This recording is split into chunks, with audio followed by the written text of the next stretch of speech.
wear summer clothes. I have to turn my head until my darkness goes. I see a line of cars and they are painted black, with flowers and my love both never to come back.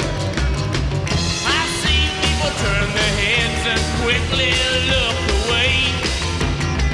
Like a newborn baby, it just happens every day.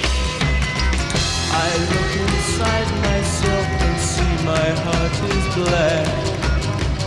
I see my red door, I must have it painted black. Maybe then I'll fade away and not have to face the facts. It's not easy facing up when your whole world is black. No more will my green seagull turn a deeper blue. I could not foresee this thing happening to you. If I look hard enough into the setting sun, my love will laugh with me before the morning comes. In an open field about 2 o'clock in the afternoon. It was hot, muggy as usual in Vietnam. Walking, and all of a sudden I see a can on the ground. I stop and I put my hand out. Tell everybody, hold up, I see something, I'm gonna check it out. I didn't say it, but that's what they kind of knew. When I put my hand up, that means everybody stops. So I went up a few more steps and looked, and it was a can of Fresca. It was all rusted. I picked it up, I shook it, and there was liquid in it. So I got my P38 out, which was the can opener. I went, psst. So there was still some, fizz, and I drank it. I don't know what made me do that, but I drank. We haven't had soda or anything in months, and I drank it, and it tasted good, and I threw the can. I should have kept the can, but I threw it on the side, and that was because I was walking by. I was the first one to see that can of soda. And second thing, in the bushes, in the bamboo, walking point, we all kind of like huddled around.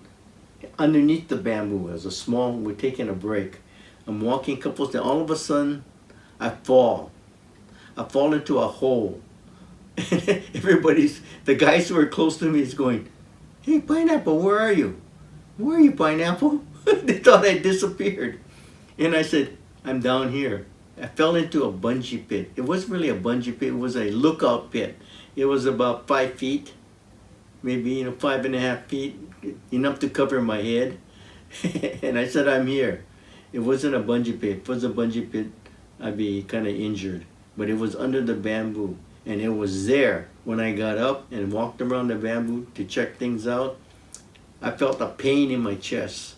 3 basically sharp pains. 1, 2, 3, and I go, "What the hell is happening to me?" So I called the guy over. Well, I can't remember who it was. I said, "What is happening?" And he goes, "It's a scorpion!" And he said it loud in the bamboo. And I said, "What the hell?" So I took off my jersey, my camouflage fatigue, and I looked, and sure enough, it was a scorpion. And I killed it. But I was bitten 3 times in the chest. It kind of paralyzed me. I guess everybody's a little bit different, because we had other people who got bitten by scorpions, and they kind of just wiped them out. You walk into the bushes, you walk into bamboo, you walk into all kinds of stuff. Big ants, like 1-inch-long ants. Monkeys jumping all over the place. But yeah, the spiders we had to be careful of. Walking point, I always pointed out where the spiders and the spider webs, because the spider web would be completely over the trail. And sometimes I would knock it down with my rifle. But sometimes we just walk around it. You gotta point it out, because if you don't point it out, the guy behind you, Eddie, who would walk right into it. There was another incident in another ambush position that we had, and everybody was clearing out the zone because we had a bunch of spiders and insects, and they were clean. It was a dry riverbed. I looked out there, and there were like 1,000 daddy longlegs, but they came out just prior to dawn. At night. So basically, they all went back in their little holes when it got dark. So everybody said, "Oh, I'm going to sleep down here. This is the safest place." So me and one other guy said, "No, we're not going to go where the spiders are. we're gonna sleep above the riverbed. And if anything happens, you just bring us the radio and we'll pull our guard duty. And it was a night that had the moon was out, so it was kind of lighted. So this other guy and I, we slept next to each other above the riverbed. At about 12 or 1 o'clock at night, I feel something crawling on my chest. And I go, what the hell? It's like an animal was crawling on my chest because I had the poncho over my head because of the mosquitoes. And it's crawling on my body. And I go, what the hell is that? I'm just going to wait it out, you know? Then all of a sudden it left.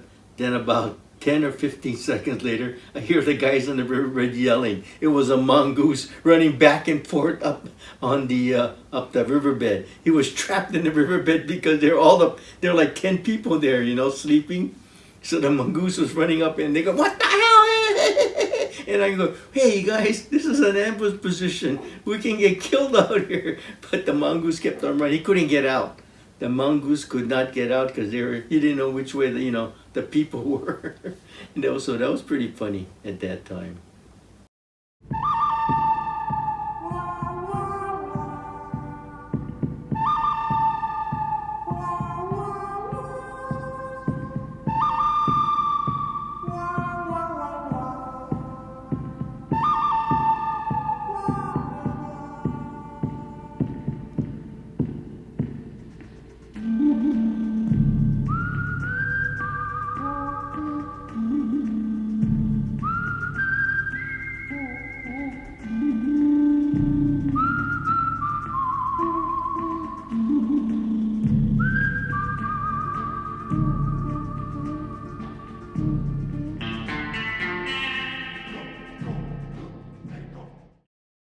You remember when I said how the bunkers were? And the way the bunkers were situated, our guys couldn't get in. So the gunships would come in and shoot their rockets and their guns into the tree line as we're watching. And then when it was safe, we would go in and finish the job. But we couldn't get in because of their bunker situation. There was no way anybody could get in. And that's strategic on the Viet Cong's part. You go this way, the bullets are crisscrossing you, you can't get in there. So the gunships were trying to get to the bunkers, but the bunkers are so well fortified, they couldn't penetrate the bunkers. So, and as I'm laying there, and I was on my back, because I wanted to see what was happening. Because everybody was like this in the woods, in this situation, everybody said, Pineapple, get down, turn around. I said, hey, I'm safe. And I could see the bullets whizzing by me. It was kind of amazing, hearing the bullets, but being on my back, because on my backpack I had my rifle with me like this, I could see what was happening. In case they came out, I could attack, or I could, shoot. But it was not necessary. We couldn't even get close to the bunkers. So it was getting dark, and everybody said, pull back. And it got real dark as you can ever imagine. It was real dark. And we started moving back, and all of a sudden you couldn't see anybody. I couldn't see where Alpha Company was. I couldn't see where, Bravo Company was. I couldn't even see where our guys was. And the guy who was in charge, I can't remember, says, okay guys, this is where we're gonna be. Just kind of sit down and stay where you are. And that's where we were. Next morning, woke up, guy was right next to me. We're all so close to each other that we couldn't see each other. It was kind of frightening because if anybody, Viet Cong would have snuck up, we would be shooting ourselves. We couldn't put the claymores out because we couldn't see what we were doing. We were just in the middle of a high grass jungle situation with thorns. So it was pretty difficult. It was, and that incident was well documented because it was one of the colonels led the march. A lieutenant colonel led the march into that particular area. Where it was a battalion type situation where everybody was there trying to get into that base camp. But when they finally, morning came, they went into the base camp, everybody was gone.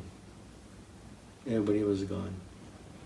Hey, here we are at Lai Khe. And I gotta be honest with you, I know Lai Khe.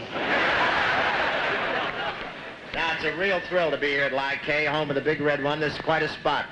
I stepped off the plane. I was mugged by a mosquito. In December of '69, there were rumors that Bob Hope was coming to do a USO show in Lai Khe. So Yank had the bright idea and saying, hey, we should all go. Let's write Bob Hope a letter and send it to headquarters saying, please invite us. So Yank wrote a letter, and we all kind of contributed to the letter. And the letter started off which was amazingly funny. It said, Dear Mr. Hope, we just got back from a mission. We're all tired, we're all grubby, but we sure want to see your show. Please invite us to see your show. And then he said, the first of the 28 Recon, and Yank wrote his name. And sure enough, a week later, we got an invitation from headquarters saying, hey, you guys have been invited to the Bob Hope show. Get ready, get on the helicopters and fly to Lai Khe, and then the show would be there. And sure enough, we got off the helicopters, went up to the show, and we almost were in the front. And the show is actually televised nationally. I was looking for me, but I couldn't see me for some reason. I always got blocked out, but there's a couple pictures of Yank there, of course, you know, with his giving his peace sign with the captain's hat on. And that was funny as hell, but yeah, Bob Hope went out there and says, yeah, welcome to the Bob Hope Show and Lai Khe. Then he said something amazing that there almost was an ambush on the airfield. They were gonna try and sabotage the USO show, and but some of they do a perimeter sweep, so nothing like that would happen. But Bob Hope, and who was there? It was Miss Universe was there, the Gold Diggers were there, and Neil Armstrong was there, and I think one other person which I can't remember.